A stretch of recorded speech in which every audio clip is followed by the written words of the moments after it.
I'm here with Chris Patton here at the Leadership Awards, and I'd like to ask you, Chris, you won this award for business leadership. What inspired you to get into elderberries? Well, you see, I spent 6 years as a financial planner, stockbroker, and all that kind of stuff. Wow. And I was looking at retirement, and I did not want to put my money in the stock market. So I thought land would be a good thing. And since I'd grown up in the country and was living in the city, I thought, well, maybe I can get back in the country. At the time, my oldest son had an interest in that. So I figured, okay, I'll look. And I found a place, 63 acres in Minnesota. But you see, my wife's an artist. She's a very good artist. She does all this wonderful stuff with Viking Age and prints and a variety of things. So I knew I couldn't sell my Minneapolis home. So I would have to make any farm I bought pay. So I figured, okay, I could put 10 acres into gardens and vegetables and things like that to support us. And then, however, I would need to have something to pay the bills. And so I was looking for what that might be. And I thought of berries, and I was getting education. And there is every year in La Crosse, Wisconsin, a conference called Moses, which is the largest organic conference in the country. They bring speakers from coast to coast. And so I went there in 2011, and I heard Terry Durham, who's an organic farmer from Missouri. He's been an organic farmer since the 70s, and he was talking about elderberries. And I thought, oh, this is very interesting. And I connected with him in what he was saying, because basically elderberries are neglected in this country. Native elderberries, that is. They are native to the area. They're a little wild berry. And very honored in Europe, and in Europe it's a multi-billion-dollar business, probably, certainly over $1 billion, both the berries and the flowers. And, you know, as I thought about it, I said, okay, this is good, because if it's big business in Europe, and we're importing over 95%, then there should be a market for it here in this country. And so I thought this would be a good idea, so I followed up and went to his workshop in Missouri in June. And I went through all of that, and I said, okay, Terry, I'm looking at 63 acres. I can put 20 into elderberry, and you're going to be able to buy it all, right? Wow, businessman. Well, he hesitated just a tiny fraction too much, and I said, I think what you need is a marketing plan. So I went back to my tent. Yes, I was tenting with my son. On this farm. On his farm, yeah. No, it was on Terry's farm. And so I went back there, and I wrote a one-page business agreement, and I brought it back to him, and he liked it. Mostly because I think it was one page. Yes, and you were articulate about it, right to the point. Right. And so instead of buying 63 acres, I left with a dozen cases of elderberry juice products to see what I could do in Minnesota. And I found out that there was a market for it. People were interested. It was delayed a bit because I had to move my mother back from Florida. Her husband had one of those, I don't know where I am kind of things, and she was legally blind, and this was the midst of all of that foreclosure and mess. So I got delayed a little bit in getting started, but then I got back to talking to some of the stores and some of the people, and there was interest. So the next year I went back to Terry, and I said, okay, I bought a whole pallet, 102 cases of elderberry juice products, and brought them up to Minneapolis and put them with a small family distributor, at my cost and expense, and said, let's sell it. And so we started going to the food co-ops and some of the other local independents. Oh, wow. And it was very well accepted. I spent a lot of time in stores, of course, sampling. And talking and giving the history But people loved the taste. Yes, I think the people up there, a lot of Swedish people, they could relate that to lingonberry too. Oh yes, but see, the nice thing is that our juice is not like most elderberry products. It is the River Hills Harvest elderberry juice is very minimally processed. It's carefully sorted in advance. We skim off unripe berries and stuff like that. So it's What all kind of berry? Rack? the unripe ones. Oh, unripe one. Because we triple wash it, and the unripe berries tend to float. So we skim those off along with little bits of stemmers or leaves and things. So what goes into the juice are ripe berries, and the ripe berries actually are mildly sweet. That's why I call it sweet neutral. Right. Doesn't need any sugar? Well, you know, that's all a matter of taste. But say like compared to a tart cherry, Yes. a tart cherry is a very good fruit, but it's rather bitter. So is Yes. cranberry. Well, Yes. elderberry has twice the variety and twice the overall antioxidants levels Wow. of either one of those, but it's significantly sweeter. It's not like a blueberry, so I call it sweet neutral. And it's a great mixer in juices, smoothies, cocktails, you know, if you drink wine, things like that, sauces, smoothies. It's very, very, very good.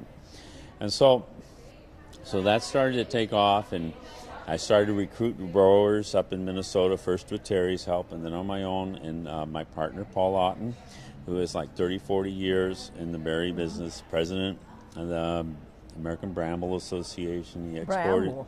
Yeah, bramble, because he did black currants, raspberries, and things like that, gooseberries. Okay. And he's very, very well known in the berry area. He had Northland Nursery and Berry News and things like that. And so he was my partner, and I was farming with him rather than having my own farm because I had done that marketing agreement. But you see, elderberry has twice the antioxidants of tart cherry, twice a cranberry, but it's not as bitter, so you can do things with it. It's much more palatable. Yeah, you can have it for a dessert without sugar. Just have it by itself. Well, yes, and it's been used for hundreds of years in Europe to manage diabetes.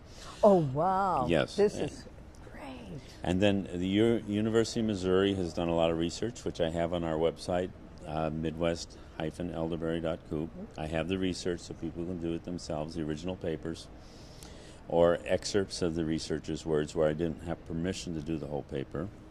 And so what we found is that the anti-inflammatory benefits are actually more important than the antiviral benefits, which are more well known. See, as an antiviral, how it works is that it inhibits viral reproduction. And it's a biochemical mechanical thing. It has the opposite electrical charge of viruses. So the elderberry antioxidants coat them like little magnets, and that slows down the virus's ability to reproduce. So if the virus can't reproduce, it only lives 2-3 days in the body. All that time, the body makes antibodies to that virus, and then the virus dies. But your antibodies remain, and so you build up immunity to the viruses in your environment. What you're actually exposed to, not what the scientists and doctors with all their good intentions try to do when they come up with some kind of serum or flu shot or something. Yes, and we could be taking it during this flu season. And you see, this is why it's important to do elderberry as a preventative and not just after you get sick. Now, there were several studies done in Europe, clinical studies, where people who were already sick took elderberry 4 times a day, that is once every 6 hours, which for our juice would be a tablespoon every 6 hours. And they got well in 3 days instead of 7 because you cut down the viral ability to reproduce. So if you can reduce the number of viruses reproducing, your immune system gets on top of things quicker. But you see, even more important perhaps is the anti-inflammatory, because we had an international symposium in 2013. I have 19 of the paper's excerpts with the extensive quotes of the researchers' terms online in English, and links to the whole thing if you want. But they found that the elderberry reverses a lot of things associated with aging, not just reducing the amount of aches and pains and joints and things like that, which I can say my own arthritis is still there, but it's not as bad. But I mean, it reversed damage from Alzheimer's, dementia, heart attack, and stroke, 20% in the mice, and stopped prostate cancer. And that is not me. That is a scientific paper that they can read online. Then they did one with an NIH grant with a South African herb as well, and testing with the mice and giving to the mice what would be a tablespoon for people, scaled down to their weight of the mouse. So in other words, much less for the mouse. They didn't bathe the mouse in elderberry juice, okay? You know, they just gave them a little bit in their food. And so they gave it to them for 2 months, induced a stroke. They only had 30% of the damage compared to the mice without. And then 2 months later, the mice that had the stroke had 80% recovery of their muscle function versus 15% for those that did not. That meant the mice who had the elderberry could find the wheel that they'd been trained in and make it go around, whereas the other mice couldn't even get into the wheel. So it can really slow down aging. You know, Pfizer stopped the research on Alzheimer's because it didn't work. Elderberry works. University of Missouri's done some studies, clinical studies with people, have not been released yet, so I can't really talk about that. But they're planning more, so it must not have been too bad. Yeah. So this is the cutting edge. You are a walking encyclopedia on this. You need to be. Well, you see, when I first started learning about it, I said, "This is too good to be true." So I went through to try to really prove it objectively, and I don't overrepresent. I mean, it can help. It's not going to. I'm going to die someday. I'm not going to. You know. People kid me sometimes. Oh, you live. It should be younger, Barry. You're going to live forever. And how old are you? No, You know. You need a few other things there. A few other things. And I never say that it's the sole thing. It's a whole diet. It's a whole lifestyle. We need to have a variety of good foods in our life. Variety is the spice of life, and that is essential. And all of these other berries are good. You know, tart cherry's good. Black currants are good. Raspberries, blueberries. But elderberry is one of the most efficient ways, and that little bit, like a tablespoon of our juice, can go a very long way. So it's efficient. Wow, this is like your dissertation here. Everyone is learning so much, and here you have the juice that can be used any time of the year. And when we can't get the fresh, and maybe you're going to have frozen too. Well, look, if someone is making a product, we have bulk ingredients through the co-op. We've got dried berries, dried flowers. We can arrange for fresh berries in advance. We have tons of frozen bulk berries that have already been destemmed, sanitized to FDA standards. Working on a puree, working on an elderflower syrup. So, you know, and then I'm very happy and thankful for SARE USDA. We're getting some grants which help us in educating the farmers and developing on-farm production of this, so more profit goes to the farmer and we can take better care of the environment. Even in our own products right now that exist, because it's all farmer-owned and farmer-grown, you know, in the typical bottle that a retailer sells in California, it'll be a little bit higher. It's like $27, $28 a bottle for 22 servings. So it's still probably about a supplement level or less. Cheaper than going to the doctor. And much cheaper than a doctor. But you see, $3 of that bottle is going to the farmer. Yes, it's part of your co-op. Yes, and this is an unusually high percentage that actually goes to the farmer. Well, great. You're helping all the farmers out. Because we are farmers. Yes, and we are farmer-owned, farmer-grown. That's my background, too, so I relate to your area because we had a place up right next to Minnesota, and then we had our farm down in Iowa. So I really relate to that area there. People from that area are all pioneers, and you are a pioneer in this area, forging away. Thank you very much. And that's kind of what happened because, see, it was grown in Europe, so when the pioneers came, they recognized it. They left it in the hedgerows. They'd make their own wine. They make their own pies and jams and things. But it wasn't worth commercial production because it was so hand-dependent, you know, hand harvest. And now you've gone... We're pushing it. In a bigger way. Yes. And now, how can people find out your website, or do you want them? The MidwestElderberry.coop website's the best because it's farm. Coop? Yeah, we're cooperative, so it's .coop. So it's Midwest-Elderberry.coop. I have the most information there because as farmers, we have the most legal freedom to talk about it. And on the buying tab under there, there's a sub-tab for River Hills Harvest. It's not a full list, but it's a pretty good list of where we have retail stores. And they can buy it online from the River Hills Harvest Facebook page and from the riverhillsharvest.com website. And so people can find out all about this. And I thank you so much, Chris, for it's been absolutely inspiring to meet you, Professor. Well, see, here's the thing. We want to make elderberry part of the diet.